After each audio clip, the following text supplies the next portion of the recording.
নমস্কার, আপনারা দেখছেন নিউজ নাও। আমি রয়েছে সংযুক্তা। চোখ রাখছি এই মুহূর্তের সংবাদে। আগরতলা মিউনিসিপাল কর্পোরেশনের অধীনে সমস্ত রেশন কার্ডের কেওয়াইসি প্রক্রিয়াটি চলতি বছরের ডিসেম্বর মাসের মধ্যে সম্পূর্ণ করার সিদ্ধান্ত নিয়েছে সরকার। এক্ষেত্রে এনআইসির সহযোগিতায় 2025 সালের মধ্যে গোটা রাজ্যে আধার সম্বলিত পাবলিক ডিস্ট্রিবিউশন সিস্টেম গড়ে তোলার উদ্যোগ নিয়েছে সরকার।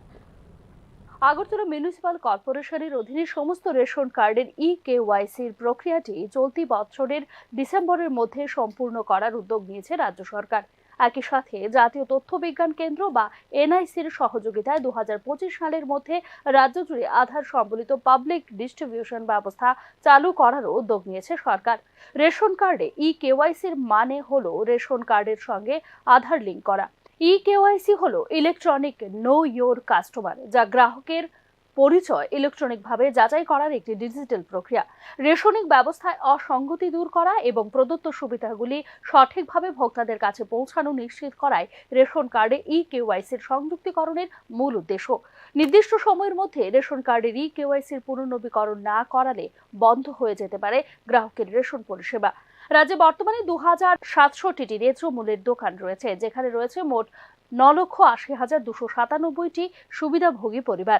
এদিকে সুপ্রিম কোর্টের নির্দেশ অনুসারে কেন্দ্রীয় সরকারকে 8 কোটি অসংগঠিত ক্ষেত্রের কর্মীদের রেশন কার্ড দেওয়ার দিকে মনোনিবেশ করা উচিত বলে কেন্দ্রীয় সরকারের দৃষ্টি আকর্ষণ করেছে খাদ্যের অধিকার সুনিশ্চিতকারী সংস্থা রাইট টু ফুড ক্যাম্পেইন বা RFC। সরকার যে সমস্ত 81 কোটির লোকেশন রেশন কার্ড রয়েছে এবং যাদের খাদ্যশস্য পাওয়ার অধিকার রয়েছে তাদেরই কেওয়াইসি যাচাইকরণের উদ্যোগ নেওয়ার কারণে সারা দেশের লোকেরা অত্যন্ত দুর্দশা ও সমস্যার সম্মুখীন হচ্ছে বলে রিপোর্টে উল্লেখ করেছে RFC। যে কাঠামোর মধ্যে কেওয়াইসি করা হচ্ছে সে সম্পর্কে লোকেদের কাছে পরিষ্কার এবং অফিসিয়াল তথ্য না দিয়ে কেওয়াইসির প্রয়োজনীয়তা, সময়রেখা এবং পরিণতি মানুষের মধ্যে উদ্বেগ তৈরি করছে বলে রিপোর্টে উল্লেখ করেছে RFC।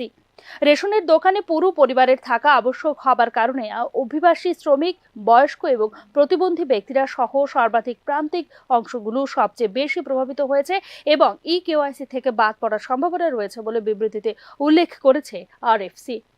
Bureau report, news now. গোপন সংবাদের ভিত্তিতে পূর্ব মামলায় অভিযুক্ত পাচারকারী গ্রেফতারের পর শুক্রবার অভিযুক্তকে আদালতে সোপর্দ করা হয় বলে জানায় আমতলী থানার পুলিশ। বিএসএফ এর তৎপরতা ও আমতলী থানার সহায়তায় আগরতলা জিআরপি থানার পুলিশ গতকাল অভিযুক্তকে গ্রেফতার করতে সক্ষম হয় বলে জানা যায়। অভিযুক্ত 40 বছর বয়সী রাজু মিয়া স্থানীয় বেলাবর পালপাড়ার বাসিন্দা বলে জানা যায়। তার বিরুদ্ধে বাংলাদেশি নাগরিকদের বর্ডার ক্রস করে রেলপথে ভারতের বিভিন্ন জায়গায় পাঠানোর অভিযোগ রয়েছে বলে জানায় আমতলী থানার পুলিশ। গতকালকে আমরা আমাদের আগরতলা জিআরপি থানার একটা মামলাতে একজনকে অ্যারেস্ট করা হয়েছে বেলাবর পালপাড়া থেকে, যা আমতলী থানার অন্তর্গত। তো এইটা আমরা আগরতলা জিআরপিএস, বিএসএফ এবং লোকাল পিএস, আমতলী পিএস মিলেই আমরা এই অপারেশনটা করি।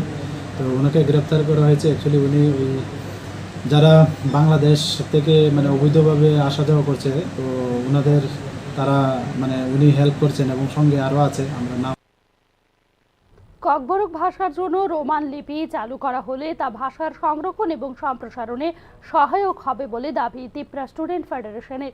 তাছাড়া রোমান লিপি ককবরক ভাষার সংস্কৃতি ও ঐতিহ্য রক্ষায় গুরুত্বপূর্ণ ভূমিকা পালন করে বলে জানায় TSF। শুক্রবার শিক্ষা দপ্তরের সামনে বিক্ষোভ প্রদর্শন করে TSF।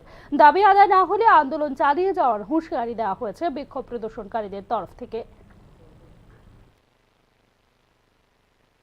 त्रिपुरा बोर्ड में अभी तक इशू है, क्वेश्चन पेपर सेट नहीं हुआ, बेंगली रोमन स्क्रिप्ट इंक्लूड नहीं किया।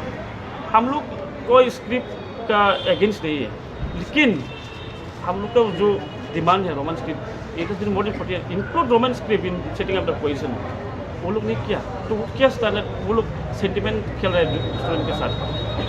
तो इसलिए हम लोग आज we went to the Tripura board, we met the president, and also now we are here to meet with the director of secondary education, but he's not there, he's in the secretariat, so we want to send a message.